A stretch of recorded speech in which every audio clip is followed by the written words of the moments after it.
कभी पूरे परिवार की रक्षक रही गौरी अब उसी परिवार के लिए खतरा बन चुकी है। कामिनी की काली शक्तियों ने अब पूरी तरह से गौरी को अपने वश में कर लिया है। हालात इतने बिगड़ गए हैं कि गौरी, जिसने कभी अपने प्रेम से विहान को काले जादू के चंगुल से निकाला था, अब खुद उसी अंधकार की गिरफ्त में है। उसने न सिर्फ कामिनी की मूर्ति को बचाया, बल्कि उसे अपने घर भी ले आई है। इतना ही नहीं, अब वो कामिनी के हर एक आदेश का पालन भी कर रही है।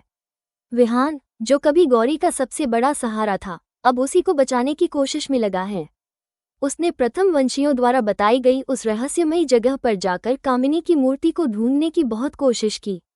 पूरी गुफा छान मारी, लेकिन उसे मूर्ति नहीं मिली, क्योंकि मूर्ति तो अब गौरी के पास थी। अब तक जो खतरा केवल कामिनी से था, वो अब गौरी से भी बड़ा हो गया है। गौरी का ये रूप परिवार को और भी भयभीत कर रहा है, लेकिन जहाँ समस्या बड़ी है, वहाँ उसका समाधान भी छिपा होता है, और इस बार वो समाधान है प्रेम। जिस तरह से गौरी ने एक पुराने जूते के माध्यम से विहान की यादें ताज़ा की थी और काले साए को हटाया था, अब वही करना होगा विहान को। अब बारी है विहान की कि वो गौरी को उसके सच्चे प्रेम की याद दिलाए, उसे समझाए और कामिनी की शक्तियों से बाहर निकाले, क्योंकि छल और अंधकार का एकमात्र तोड़ है प्रेम और सत्य।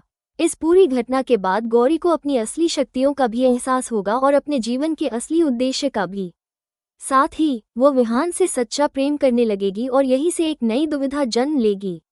आखिर वो दुविधा क्या है, जानने के लिए कमेंट करें। पार्ट 2 मिलते हैं अगले वीडियो में। तब तक के लिए गुड बाय।